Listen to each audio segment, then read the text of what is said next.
नमस्कार दोस्तों। अ, आज हम एक बहुत ही लार्ज कैप कंपनी आईटीसी उसका एनालिसिस करेंगे। तो सबसे पहले मैं आपको बोलूँगा, please pause the video and read the disclaimer. और कोई भी किसी प्रकार का इन्वेस्टमेंट या फिर कोई भी आप लोग उससे पहले अपने फाइनेंशियल एडवाइज़र की ज़रूर सलाह लें। तो हम लोग एक बार इस कंपनी के बारे में देख लेते हैं।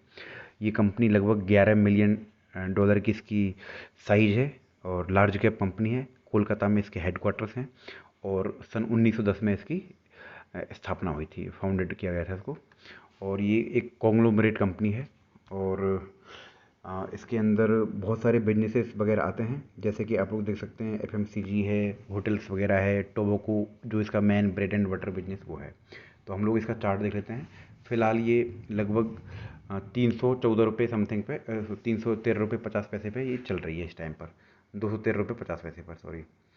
और अगर हम लोग बात करें इसके 1 ईयर्स की रिटर्न की, तो 1 ईयर में इसने 16.66% के पॉजिटिव रिटर्न दिए हैं इसने। और आप देख सकते हैं काफ़ी टाइम से कंपनी कंसोलिडेट कर रही है, लगभग जनवरी 2021 से सेम ही रेंज में घूम रही है ये कंपनी। तो अभी हम लोग इसका एक बार 5 साल का चार्ट देख लेते हैं। तो 5 साल में इसने -17.84% के नेगेटिव रिटर्न दिए हैं। मतलब कंपनी काफ़ी दिनों से कंसोलिडेट कर रही है। हम लोग अगर इसका मैक्सिमम चार्ट देखें तो इसने लगभग 1169% के पॉजिटिव रिटर्न दिए हैं, जो ऑलमोस्ट हम लोग बोल सकते हैं ठीक ठाक ही है। तो मैक्सिमम मतलब अच्छी ठीक ठाक कंपनी है ये। अगर हम लोग इसका देखें तो ये मतलब कंज्यूमर बिजनेस में है, एफएमसीजी में भी है, ये टोबैको कंपनी में है, होटल्स में है, पेपर इंडस्ट्रीज में है, कई सारे स्किन केयर प्रोडक्ट टाइप में बनाती है ये। और लार्ज कैप कंपनी है, लगभग 2,61,991 का इसका मार्केट कैप है। और जो निफ्टी के अंदर 17th रैंक है इसकी ऑल ओवर। और लो रिस्क कंपनी है ये, stock is very low volatile as compare to Nifty.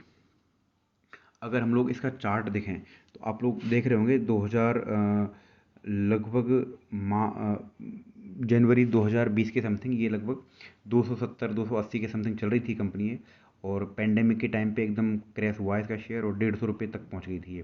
फिर उसके बाद उन्होंने रिवाइव किया है, एक बार दोबारा ये 240 के समथिंग पहुंची है लगभग मार्च 2021 के अंदर, लेकिन फिर दोबारा एक छोटे से चैनल में फंसी हुई है।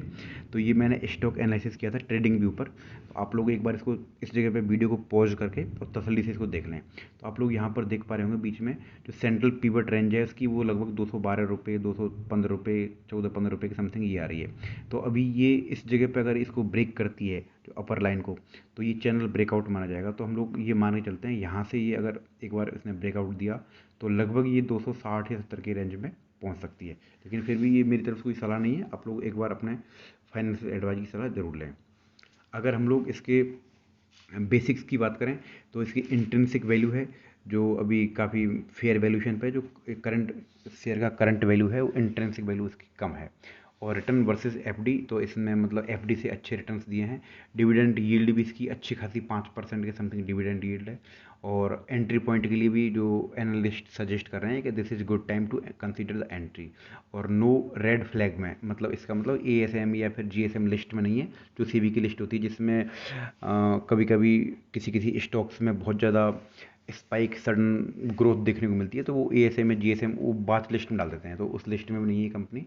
अगर हम लोग इसके प्रोज की बात करें तो डिफ़ॉल्ट प्रोबेबिलिटी बहुत कम है कि नेक्स्ट 12 मंथ में ये डिफ़ॉल्ट होगी, इसकी प्रोबेबिलिटी बहुत कम है।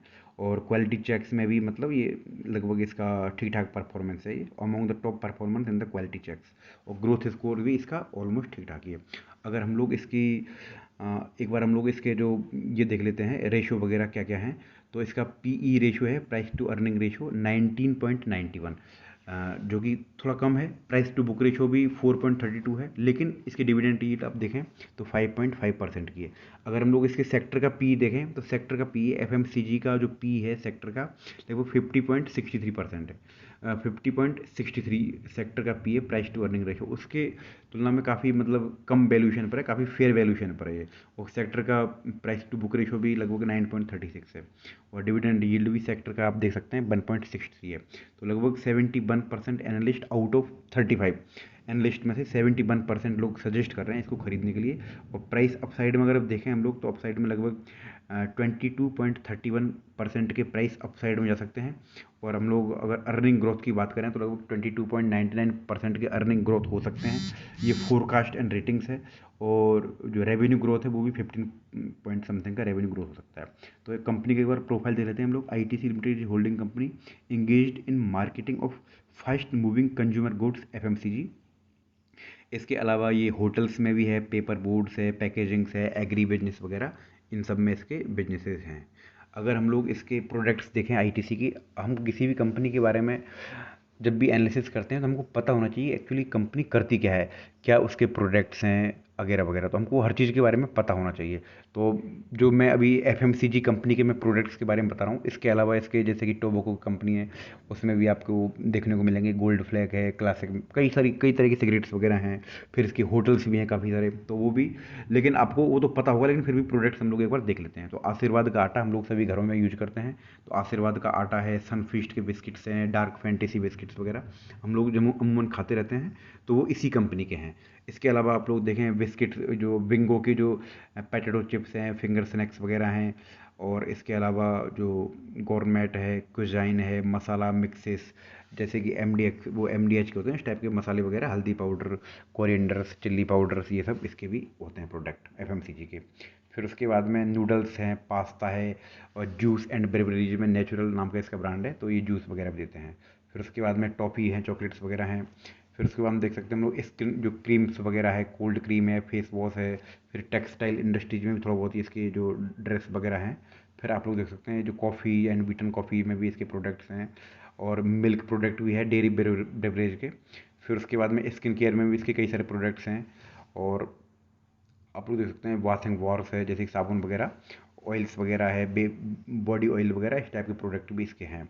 बाइबल सोप वगैरह है, बॉडी वॉश वगैरह है, और डिओड्रेंट, इस टाइप में काफ़ी सारे प्रोडक्ट हैं इसके। आप लोग देख सकते हैं ये सारे प्रोडक्ट इसके। सेवलॉन वगैरह है, शावर एंड कोल्ड क्रीम वगैरह है। Sorry friends, 1 second.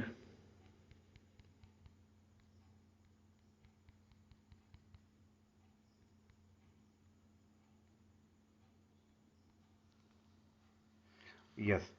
तो इसके बाद हम लोग देख सकते हैं यहाँ पे इसके जो नोटबुक वगैरह आपने देखी होगी मेरे ख्याल से, क्लासमेट्स की बहुत सारी नोटबुक्स आती हैं, और कॉपी वगैरह जो बच्चे लोग पढ़ते हैं, तो क्लासमेट्स की है, पेपर क्राफ्ट की डायरियाँ आती हैं, और नोटबुक टाइप में भी आती हैं, पेंसिल पेन वगैरह काफ़ी इसके ये प्रोडक्ट की हैं। फिर मैच बॉक्स वगैरह भी आप लोग देख सकते हैं यहाँ पर, ये हैं। तो अभी इसमें हम देखते हैं हम लोग 35 एनालिस्ट्स हैं जो सजेस्ट कर रहे हैं 71% कि हम इस स्टॉक को खरीद सकते हैं, इसमें हम लोग इन्वेस्टमेंट कर सकते हैं। अगर हम लोग इसका जो प्राइस फोरकास्ट देखें तो वर्तमान में 214 के समथिंग इसकी प्राइस चल रही है। तो इससे लगभग 66 प्लस 66.93% ऊपर, मतलब इतना रुपये ऊपर तो जा सकता है ये। कहने का मतलब लगभग 336 रुपये तक ये इसके अपर बैंड साइड में जा रहा है। ये हाई रेंजेस की, और मीडियम रेंजेस की 260 तक, और लो रेंजेस की 205। तो अगर हम लोग इस जगह से इन्वेस्टमेंट करेंगे तो 205 का हम लोग स्टॉप लॉस लगा के इसको आगे मेंटेन कर सकते हैं।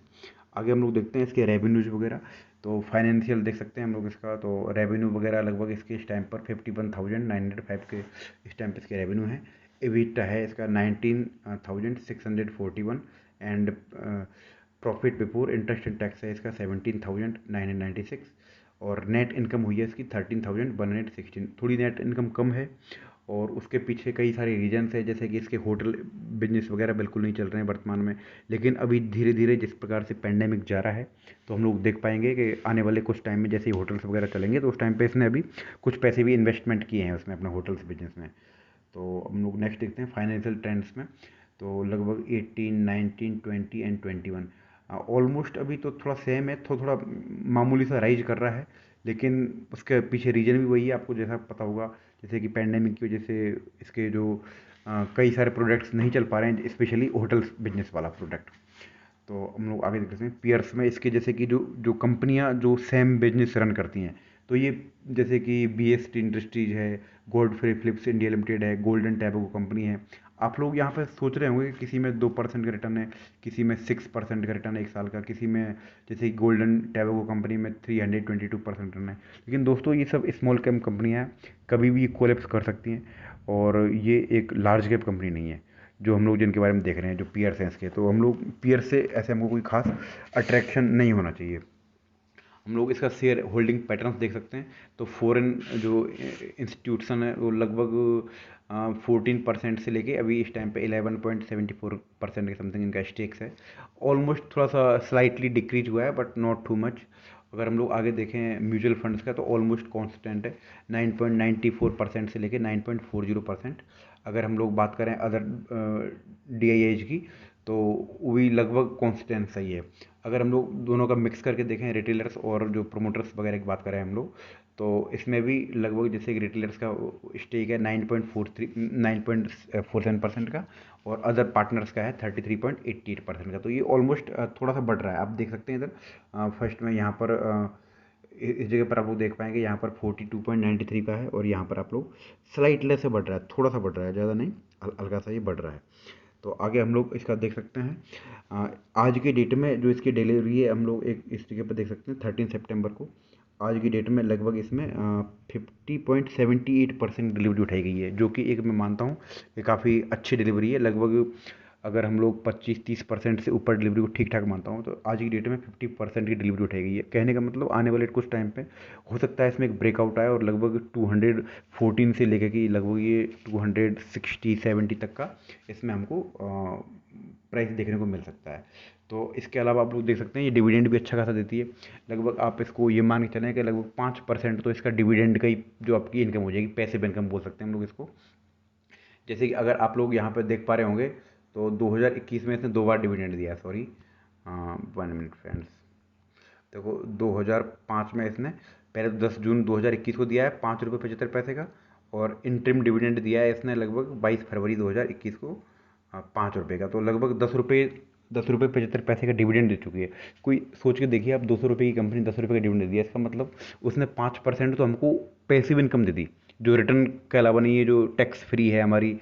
तो उस हिसाब से हम लोग देख सकते हैं कि ठीक ठाक कंपनी है, अच्छे खासे डिविडेंड दे रही है। तो दोस्तों अगर आपको मेरा कंटेंट ठीक लगा है तो प्लीज़ लाइक सब्सक्राइब करें और शेयर करें, और बेल आइकन को प्रेस करें। और अगर आप किसी और टॉपिक पर किसी और स्टॉक के बारे में एनालिसिस करवाना चाहते हैं तो let me know in the comment section. मैंने अभी जस्ट नया ही ये मेरा यूट्यूब चैनल शुरू किया है, तो मैं डेली एवरीडे कोई एक अच्छा स्टॉक जिसके अंदर एनालिस्ट ठीक ढंग से सजेस्ट कर रहे हो, जो फेयर वैल्यूएशन पे मिल रहा हो, तो इस तरह इसमें एनालिसिस करूँगा। मैंने येस्टरडे को भी एक एयरटेल का स्टॉक एनालिसिस किया था, और उसका आज तक वो 1.5-2% के समथिंग रिटर्न था। तो आई होप आप लोग सभी ठीक हैं। तो थैंक यू वेरी मच दोस्तों, thank you for watching this video, thank you, all the best.